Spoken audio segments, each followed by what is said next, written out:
in-order ko. Yan. Speaker. Buksan natin. Okay, since sa utik ko, may con ako.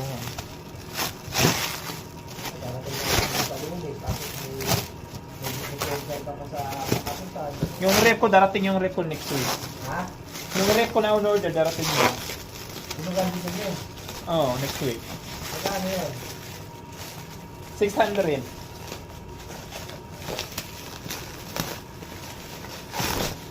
Ano pagkakasin? Ano? Magtinda ko mga juice eh. Magtinda nga ako dito. Magtayo ako ng kon dito. May store. Mga magic sarap. Ang tapo naman. Sarap ng puta. Mga... Juice lang, sa kasong sa ayos na yun. Hindi,